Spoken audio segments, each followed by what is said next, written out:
I mean, I want you to dive into this because so much of what we're bringing to the table in relationships stem from the mother and the father wound. For sure. How do the mother wound for men show up, Mm-hmm. and how does the father wound for women Yeah. show up? I don't know if I've met too many men who were toxic that did not have dysfunctional relationships with their mom. That's what gives me empathy.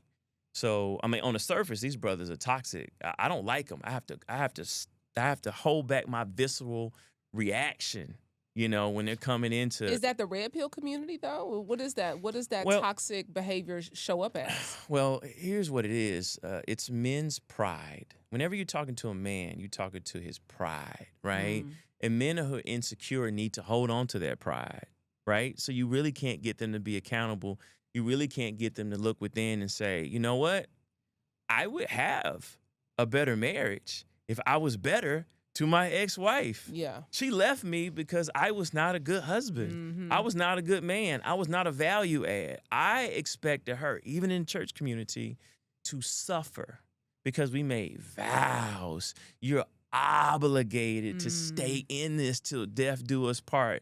Never mind, I'm out here treacherous. I don't know how to communicate. I won't go to a communication class. Yeah. You went back to school. I didn't want to go back to school. And then you got 20,000, 30,000 more because I was comfortable. Now I have a problem with you being the financial decision maker, even though you're more talented. I won't read a book around finances. I won't see a financial planner.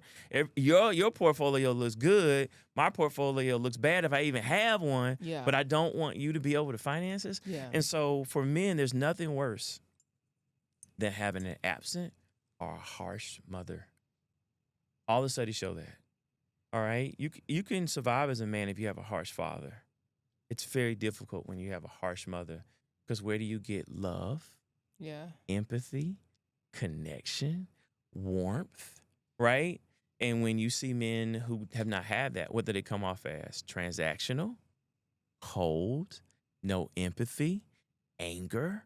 They're aloof, right? They'll cut you off, right? And so when we start looking at that, men have to heal to be in healthy relationships with women.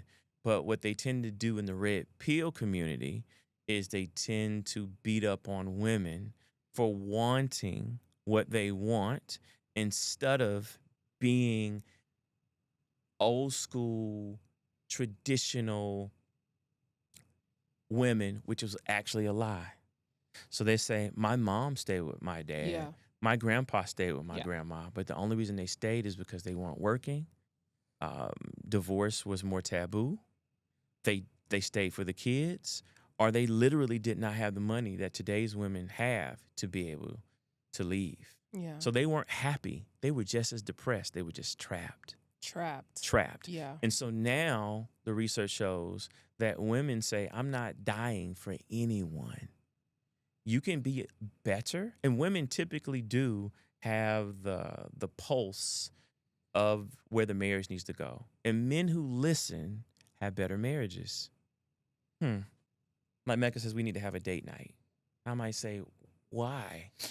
And I will say that Yeah. sometimes. We just had a date night last week. Yeah. And she was like, I need attention. I like for us to go out. I don't want it to always be about the kids and work, right? And if I listen to her, she's thinking about the relationship 24/7, even though I'm supposedly the relationship expert. Why would I not listen to my wife when she's straight telling me what she needs? Mm-hmm. All right? But if 15 men are in her DMs, when she posing, when she working out and giving her attention, why would I be mad when she's basically saying, give me I attention? need the attention. So what's happened is that men are not listening. And when they don't listen, and then the woman says, look, I've stayed in this thing as long as I can. I have endured. I didn't take it and taken and taken. Now my feelings are gone because the only feeling you gave me to have in this marriage is hurt because you're not going to change. I'm not going to change. I'm going to be me. They're out.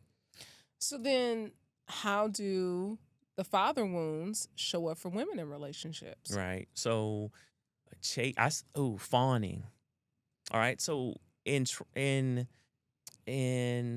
trauma, there's 4 responses. I'm gonna fight you. I'm gonna leave you. So flight, freeze. I'm gonna shut down. But people don't talk about fawning, which is people pleasing. right? Mm. So if your father was inconsistent, you learn to perform for your father. All right. Dad'll come if I have a big program at school. Dad'll come if I'm a big time athlete. Dad will come if I'm super nice to him, or if he's a, let's get really dysfunctional, alcoholic. I'm fixing his drink before he goes off, right? So he can just go to sleep and not beat on mom. So you learn to keep men around. You have to fawn. You have to people please because you can't count on them being there, right? So like Trinity doesn't worry about performing, whether she comes in last, right? I'm still gonna take her home. She's still gonna be the prettiest girl in school, Yeah. right? Um, she was doing this dance routine, all right? For it was the first time doing performing arts, right? And she was in the back row, right? I knew what that meant, right? She was in the back row, right? She was in the back row. But let me tell you, Brandon, these other kids have danced like 4 or 5 years. This is like her first year. So for Yeah. her to make it, Yeah. I was Yeah. like, girl, you doing well, right? But I said, Trini, you were killing it out there, girl. So I couldn't see you half the time, but I tell your legs, girl, you were doing the right move, girl. You were doing your thing, right? And she had high energy, right? I rocked with her. I got her flowers. We celebrated her, Yeah. right? And I was like, are you going to have to actually get you in formal dance to compete with these other girls? Because this is what they do. They eat, drink, and sleep. This is fun to you. They do this for a living, Yeah. right? But I didn't want to take those other girls home, right? I was only looking out for her. I didn't look at the other girls, Yeah. right? And I had to look around them to find Trinity, right? But you get what I'm saying? She was back there. She was back there. Yeah. And so if you don't have that luxury that you can just be, and your dad sees you as the apple of his eye, he's willing to stop what he's doing and focus on you.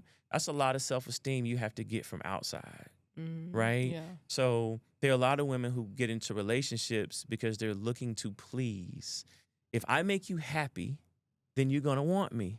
And that's how you get in relationships with narcissists, because you've been trained to please and you're taught to be selfless. It's not about me. As long as my man's happy, he's going to reciprocate. And then they realize the relationship was all about take, not give and take.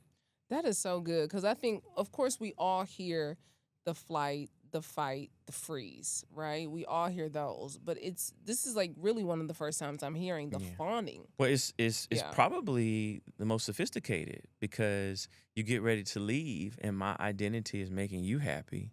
I feel like I don't have a life without you. Yeah. So even though I'm trying to set my boundaries and say, shouldn't this be about me sometimes? Right? When you get ready to leave, I feel like my whole purpose.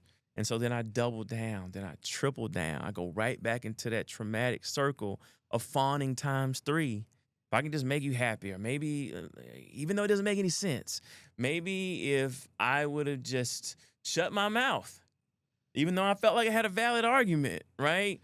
Maybe we wouldn't have gotten into that argument. If that blessed you, trust me, you've only scratched the surface. There's so much more wisdom, truth, and transformation waiting in the full conversation. Click the link in the caption below to watch the entire interview, and don't forget to like, comment, and subscribe so you never miss an episode of Vaught Empowers Talks.